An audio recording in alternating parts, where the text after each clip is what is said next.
Assalamualaikum warahmatullahi wabarakatuh.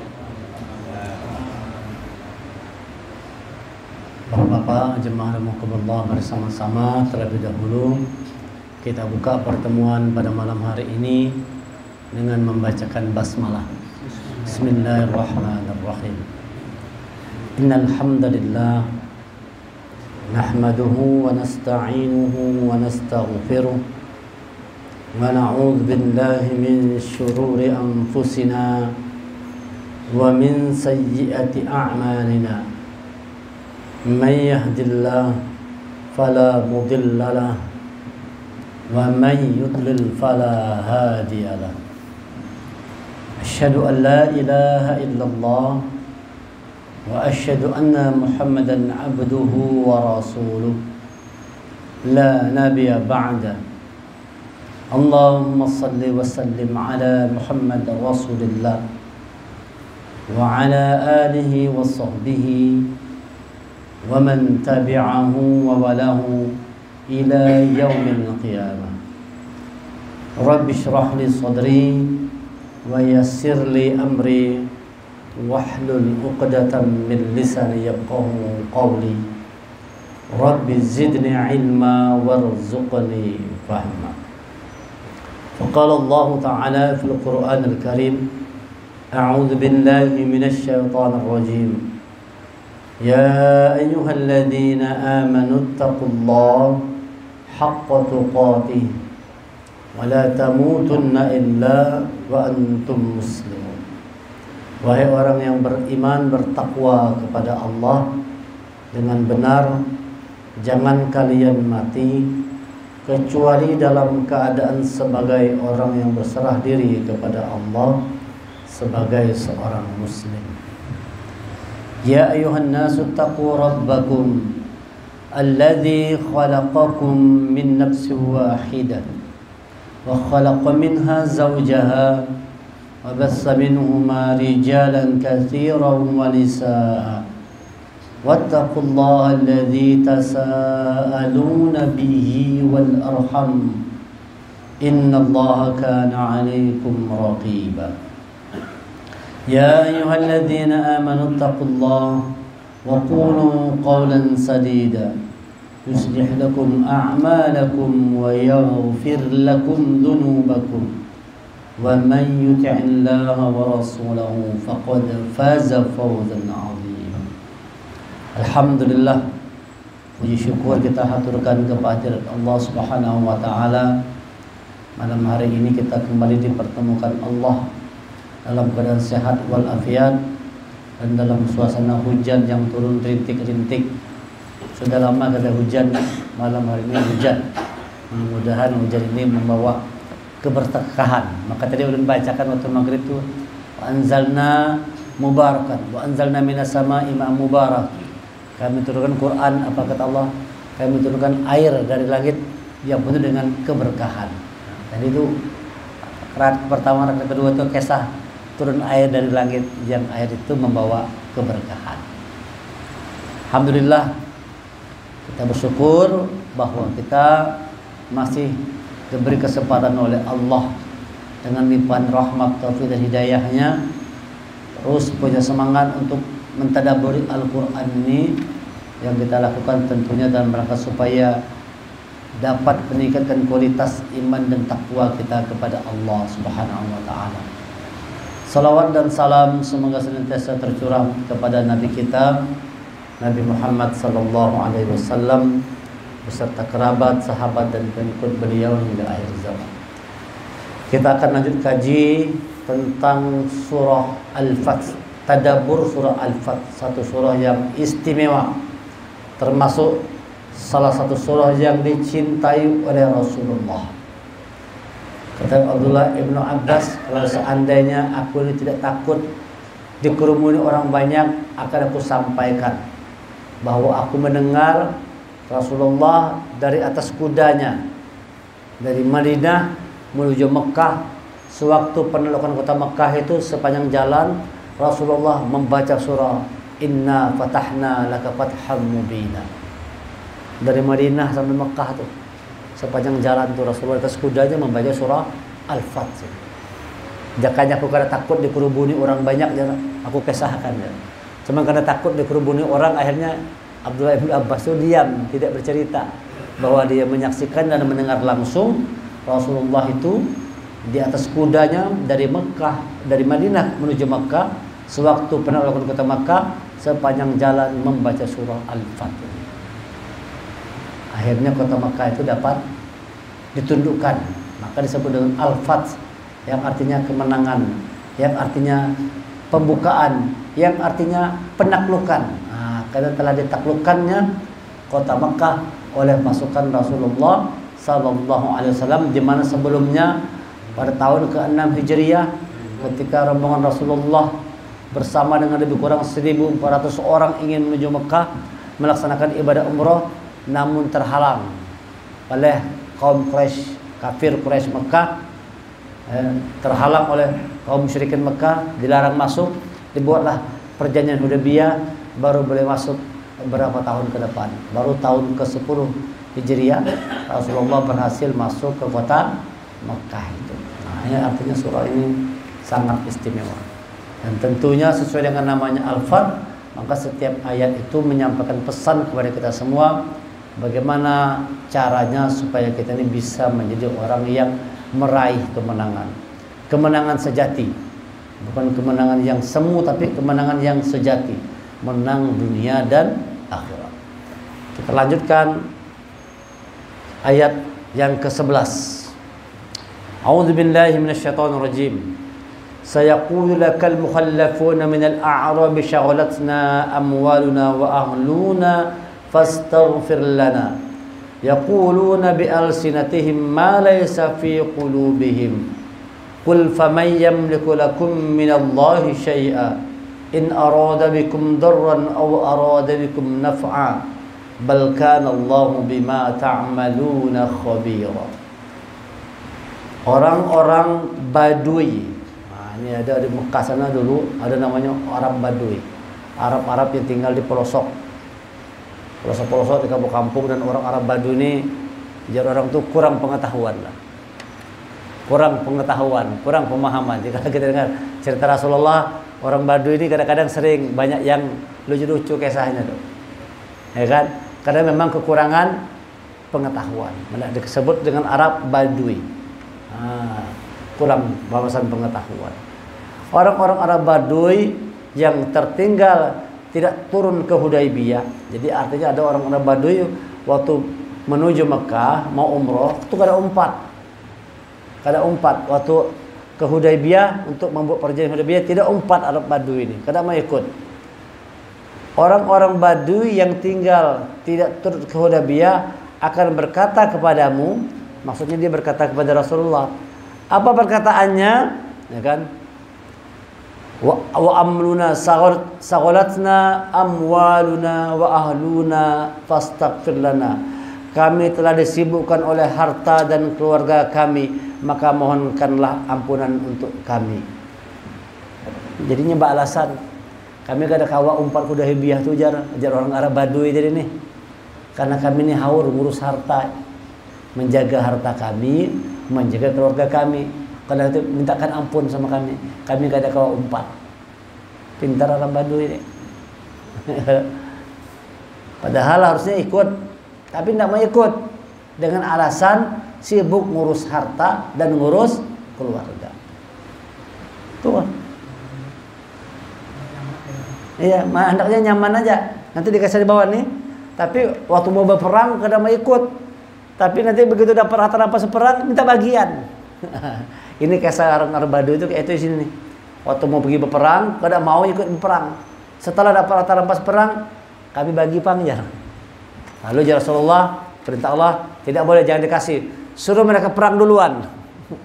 Suruh mereka menghadapi pasukan yang besar. Takutan orang Arab Badui ini, kada mau ikut berperang. Berperang kada mau, jadi orang tu kada mau ikut berperang, tapi setelah menang hendak mengakui seorang yang berjuang.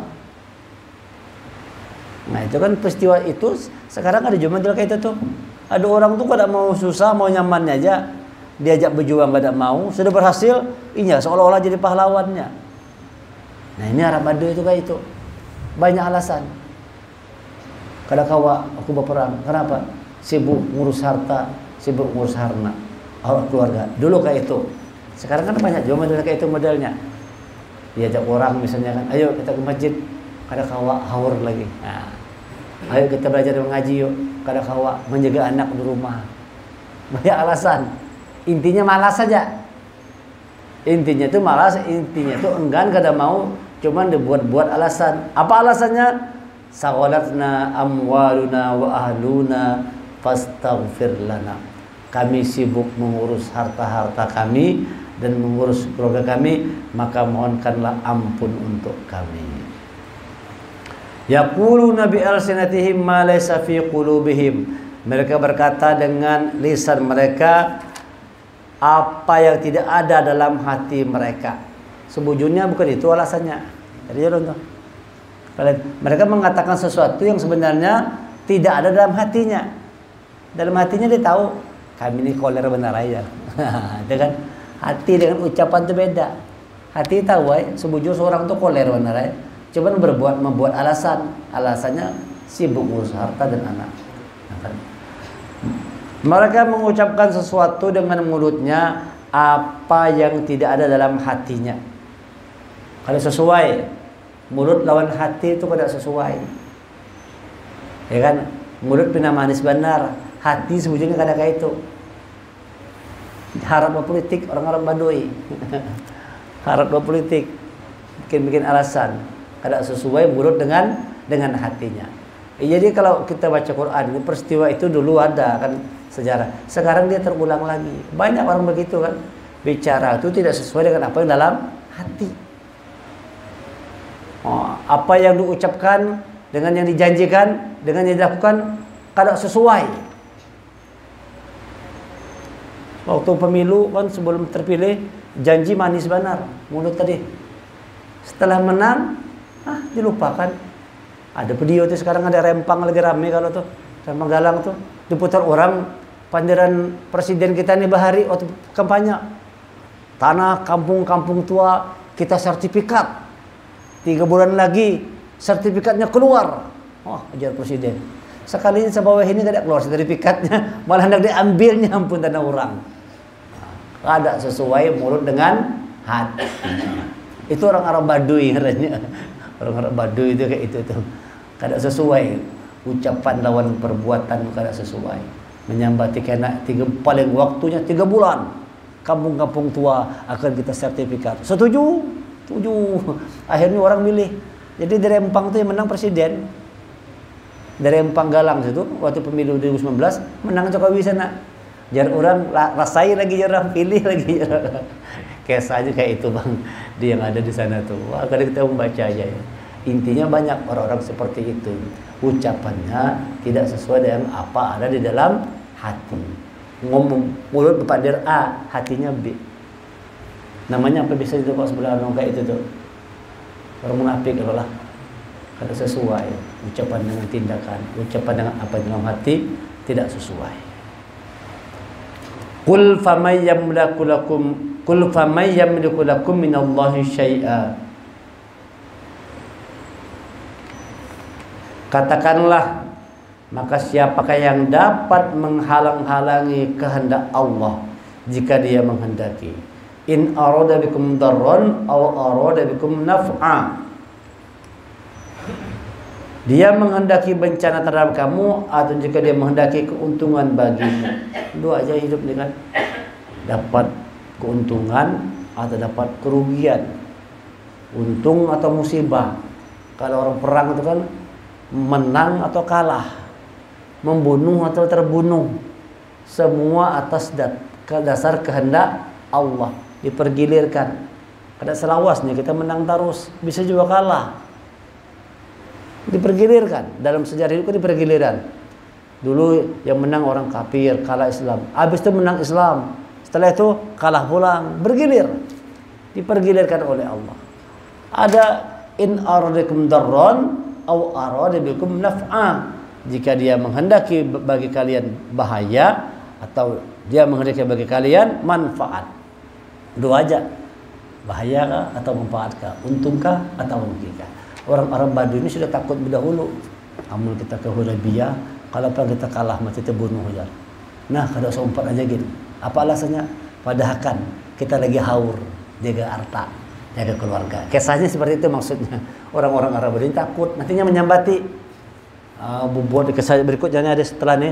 Bubuan itu kena kalau berperang mati bubuan Islam tuh kada boleh lagi. Makanya kita jangan umpat ya.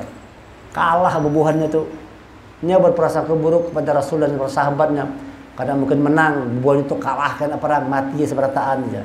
Daripada kita mati juga kada sompat gini. Ternyata menang. Bawa harta rampasan perang Rasulullah, minta bagian sekalinya. Bagi panggambiar. Mana orang-orang Badui. Waktu kata dibagi oleh Rasulullah, apa aja orang Arab Badui ini? Orang itu dengki sama kita ya. Nanti ayat selanjutnya mengesahkan kayak itu nih. Orang Arab Badui ini canggih benar sekalinya. Walaupun di kampung tapi banyak akalnya. Akal bulusnya banyak. Balkan Allah bima ta'maluna khabira. Sesungguhnya Allah Maha teliti dan Maha mengetahui apa yang kamu kerjakan. Maksudnya apa yang dalam hati itu tahu Allah.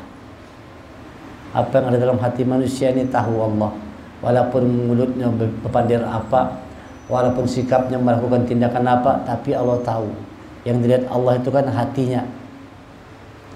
Hati dalam hati itu bagaimana? Apa yang tersembunyi di dalam hati tidak ada yang tahu kecuali Allah dan yang punya diri. Orang-orang Arab Badui ini seperti itu perilakunya. Tidak mau berjuang, hanya mau nyamannya aja. Hanya mau. Bal zonantum alla yanqalibur rasul wal mu'minun ila ahlihim abada. Wa zuyyina dzalika fi qulubikum wa zonantum zanna sawu wa kuntum qauman bura.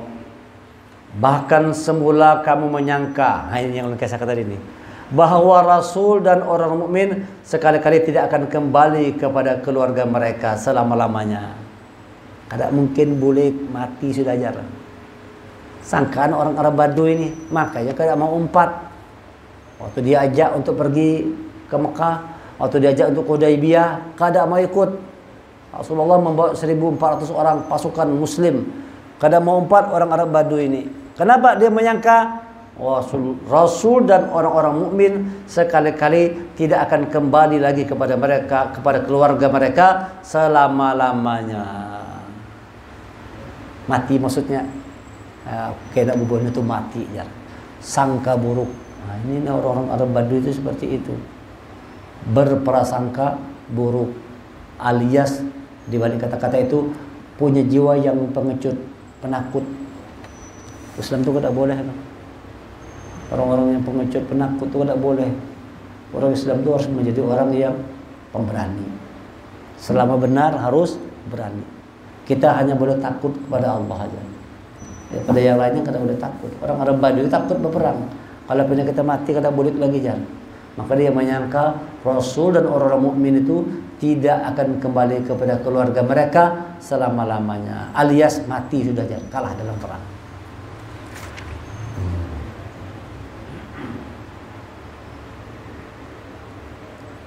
Dzalika fi qul wa zuyyina dzalika fi qulubikum wa dhanantum dhanna sawu, dan dijadikan terasa indah yang demikian itu di dalam hatimu dan kamu telah berprasangka dengan prasangka yang buruk.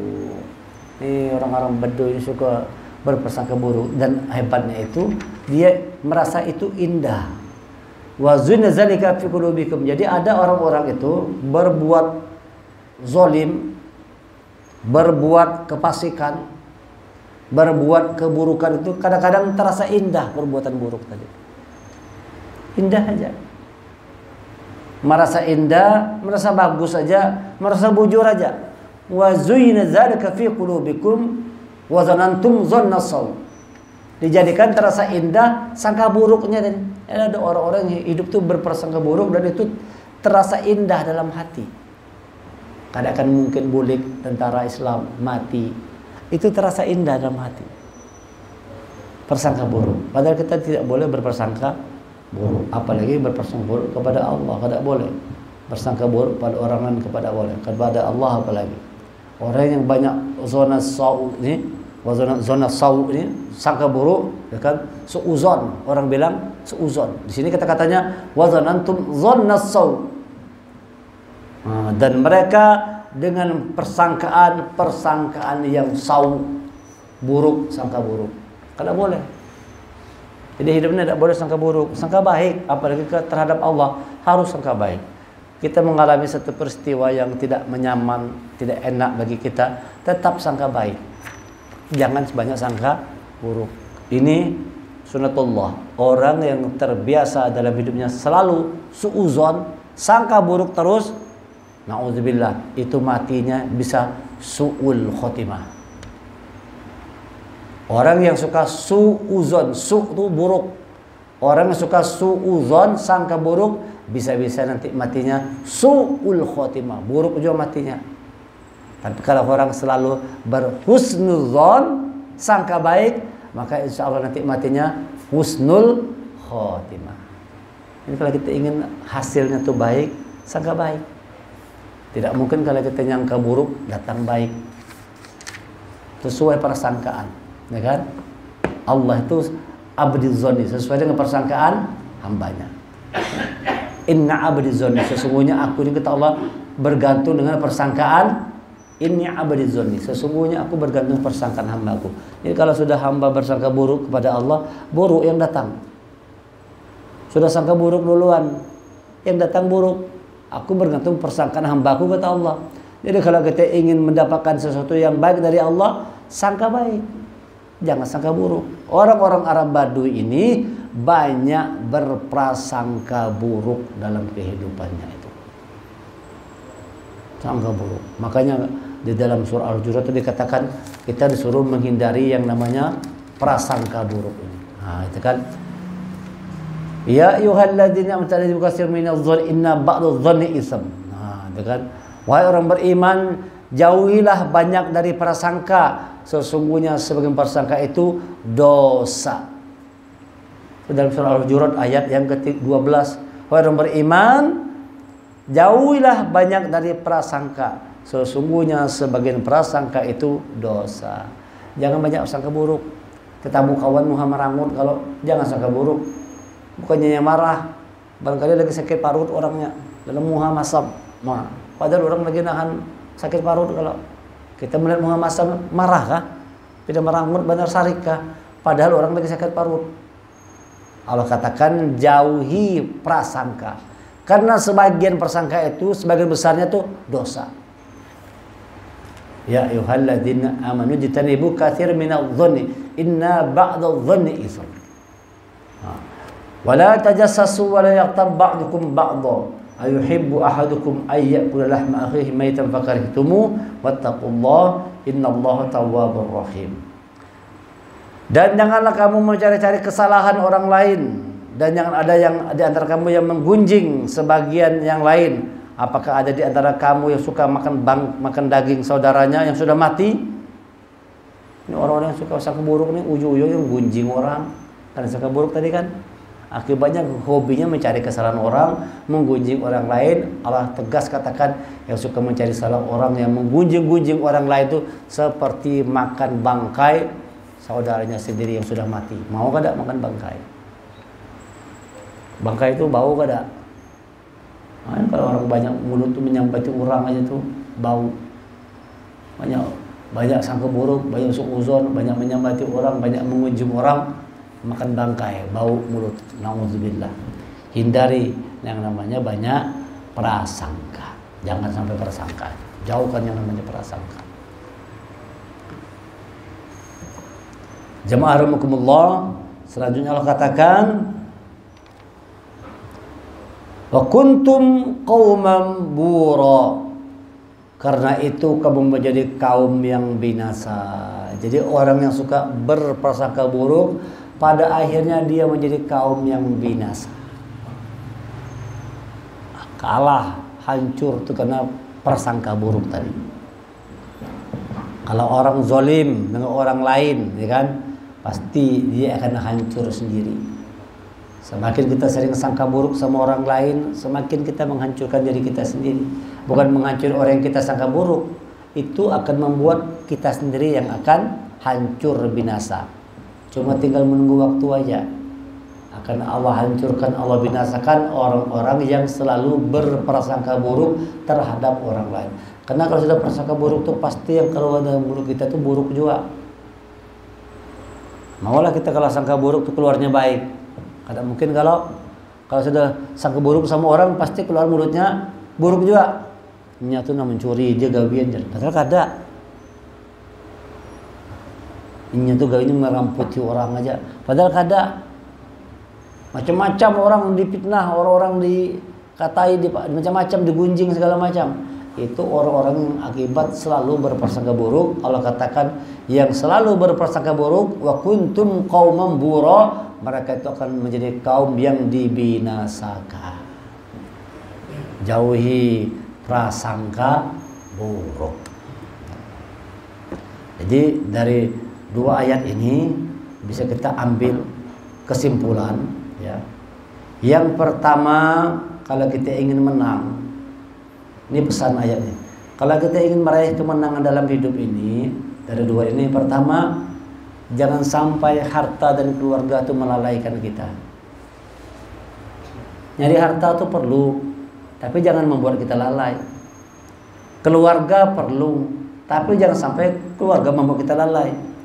La tulhikum amwalukum wa auladukum fitnah. Wahai orang beriman, ya ayyuhallazina amanu la tulhikum amwalukum wa auladukum fitnah. Wahai orang beriman, jangan sampai hartamu wa auladukum dan anak keturunanmu itu membuat engkau itu an zikrillah, lupa mengingat Allah. Jangan sampai gara-gara itu engkau lupa ingat Allah. Sesungguhnya itu adalah fitnah. Harta dan anak adalah fitnah. Banyak orang tertipu. Dikiranya dia menang, padahal kalah dia. Kenapa? Tadi kayak orang Arab Baduy jadi haur cari duit terus. Haur ngurus keluarga, tapi lupa memikirkan hubungannya dengan Allah. Lupa ingat kepada Allah. Silakan cari harta, silakan kita memperhatikan keluarga, tapi jangan lupa kepada Allah. Banyak orang itu asik dengan harta, lupa dengan Allah. Asik mengurus keluarga, lupa dengan Allah. Dulu waktu masih sendiri rajin ke masjid. Setelah punya bini agak malas sedikit ke masjid. Harus ngurus bini aja di rumah. Setelah punya anak, maginnya kita datang lagi. Nah, ini orang sudah tertipu oleh keindahan hidup dunia. Jadi pesan pertamanya itu jangan sampai harta, benda, keluarga melalaikan. Kalah kita. Kalau mau menang jangan sampai. Silakan cari harta, silakan ngurus keluarga, tapi tidak boleh harta dan keluarga. Harta dan keluarga kan termasuk istri, anak ya, termasuk dan lain-lain lah. Jangan sampai harta dan keluarga itu melalaikan kita dari mengingat Allah. Siapa yang tidak memperhatikan ini, dia pasti jadi orang yang kalah.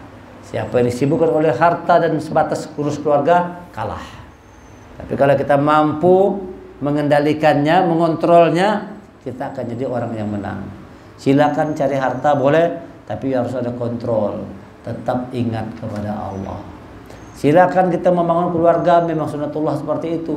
Kita perlu berkeluarga, tapi tetap ingat kepada Allah. Nah, pelajaran itu yang pertama. Yang kedua, pelajarannya kalau mau menang, jauhi yang namanya suudzon. Pertama, jauhi harta, ya kan? Apa yang bukan menjauhi ya? Jangan sampai tertipu oleh harta dan keluarga. Kendalikan maksudnya. Yang kedua, jauhi yang namanya suudzon. Karena Allah katakan siapa orang suudzon ini wa kuntum qauman bura, mereka akan menjadi kaum yang dibinasakan. Maulah kita hancur binasa gara-gara ketujuh suudzon. Nauzubillah. Jauhkan yang namanya suudzon ini. Jauhkan suudzon. Wa man lam yu'min billah wa rasulihi fa inna a'tadna lil kafirina sa'ira. Dan barang siapa yang tidak beriman kepada Allah dan Rasulnya, Ayat 13-nya, maka sesungguhnya kami telah menjadikan untuk orang-orang kafir itu neraka yang menyala-nyala. Nah, yang kada beriman itu sudah disiapkan oleh Allah neraka yang menyala-nyala. Orang kafir ini, siapa orang kafir ini? Orang yang salah berpikir itu kan orang kafir. Orang salah berpikir. Jadi kalau kita kaitkan dengan surah Ibrahim, Allah jelaskan wa wailul lil kafirin. Celakalah orang-orang yang kafir. Siapa itu? Alladzina yastahibbuna al-hayatad dunya 'alal akhirah, yaitu orang-orang yang lebih mencintai kehidupan dunia daripada kehidupan akhirat. Itu orang yang ingkar. Itu orang kafir. Kembali kita menyambatinya. Tapi begitu Allah terangkan, orang kafir itu adalah orang-orang yang lebih cinta kehidupan dunia daripada kehidupan akhirat. Itu namanya kekafiran. Oleh sebab itu pesan yang ketiga ini, jauhi potensi kekafiran dalam diri kita nih. Hati-hati, kita memang orang Islam, tapi potensi kekafiran itu bisa bersarang dalam dada siapa aja. Apa itu potensi kekafiran? Kalau kita lebih cinta dunia ketimbang akhirat. Itulah potensi kekafiran yang membuat orang tumbuh potensi kekafiran itu, karena dia lebih mencintai dunia daripada akhiratnya. Nanti pada akhirnya yang gawatnya itu seolah-olah tampak seperti akhirat padahal dunia. Ini bahayanya nih permainan dunia ini. Permainan dunianya nih, kalau sudah orang cinta begitu kuat dengan dunia, nanti dia melakukan perbuatan seolah-olah tampaknya perbuatan itu nilainya akhirat, padahal dalam hatinya ingin dapat dunia. Dulu kalau Rasul dakwah itu tidak main-main, kada mudah. Kada wayah ini kan dakwah sambut mobil mewah, enak kalau servis apa segala macam. Dulu dakwah Rasulullah dilempar batu, datang lempar batu yang ada ya Rasulullah, dihina macam-macam. Wah ini nyaman benar, boleh dakwah ceramah dapat amplop kayak ulun kan, nyaman benar wah ini. Zaman Rasul mana ada dapat amplop, lempar batu yang ada. Nah, itu kadang-kadang kita perlu menjaga hati itu susah juga. Itu ulun sendiri yang mengaku itu agak berat juga menjaganya nih. Ini kita niatnya apa nih datang nih? Niat sekedar ingin dapat amplop atau memang ngajak orang pada kebaikan? Aku perlu meluruskan niat tadi. Itu hal yang kecil. Bagaimana dengan orang-orang yang ternama, populer itu, kalau sekali buka satu apa namanya cerita Ustaz Somad tuh kan, satu koper isinya duit, buka isinya duit sekalinya, dikira pempek aja, sekali dibuka isinya duit. Tapi hebat Ustaz Somad tadi, uang tuh langsung diserahkannya semuanya ke panti asuhan yatim piatu. Nah, sini kan kayak itu kan, dikasih orang mobil mewah kan Ustaz Somad kan, dijualnya, dimasukkannya duitnya ke pesantren. Dia ngambil secukupnya aja. Nah itulah niat tadi kan. Kalau kita tidak menjaga niat, nanti akhirnya tujuannya ke sana. Ya kalau tujuannya akhirnya ke situ, duit aja. Nah kalau sudah begitu tuh bahaya. Tuh kadang-kadang cuma jadi legitimasi. Apalagi para pemilu nih kan. Semua ulama kan didekati semua. Semua ulama, semua ustaz. Kenapa? Melegitimasi calon tadi nah. Presiden. Masing-masing tuh calon presiden itu lengkap. Didukung oleh Habib, didukung oleh ulama-ulama. Masing-masing mencari dukungan semua. Hah? Azan. Itu kan itu. Masuk TV azan. Iya kalau iya kalau sudah zaman kayak itu sudah. Nah, inilah makanya tuh hati-hati tuh. Itu kalau sudah orang cinta dunia tuh seperti itu, akhirnya melakukan satu perbuatan yang tampaknya akhirat padahal niatnya dunia. Supaya dikira orang alim mah. Oh Allah. Sekalinya buduk aja kada masing-sing bajunya. Sekali ini nah, buduk kada masing-sing siku kada kena sampai sini aja buduk. Nah, ini kadang-kadang orang kan melihati juga kalau. Nah, itu kadang-kadang. Untungnya kita ini kan kada terkenal, kalau jadi pepandir kayak gini ya bebas aja. Ampun sudah terkenal kita bisa tangkap orang juga.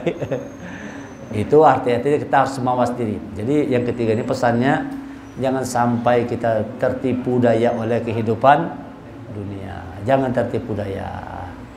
Ya, jangan harta dan keluarga melalaikan kita.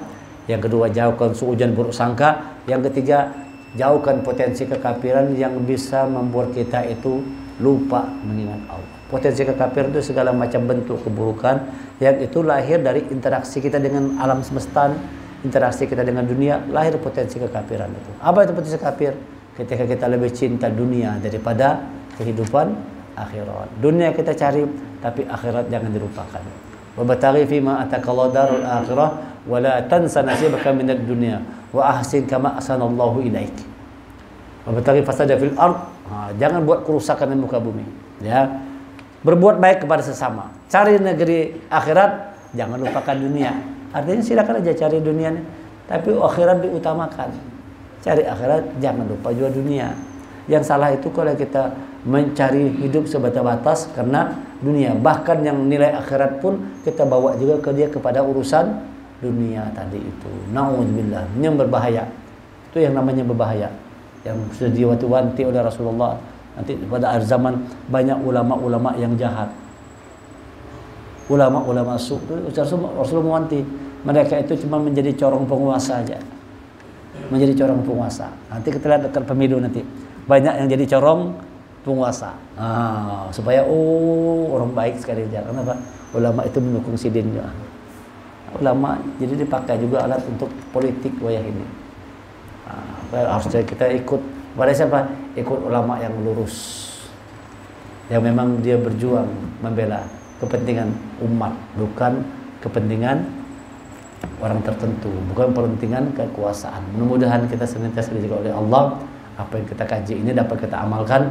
Yang pertama, jangan sampai harta dari keluarga melalaikan kita. Yang kedua, jauhkan perbuatan suudzon. Yang ketiga, hindari potensi kekafiran, jangan sampai lahir dalam diri kita semua. Subhanakallahumma wa bihamdika asyhadu an la ilaha illa anta astaghfiruka wa atubu ilaik. Assalamualaikum warahmatullahi wabarakatuh.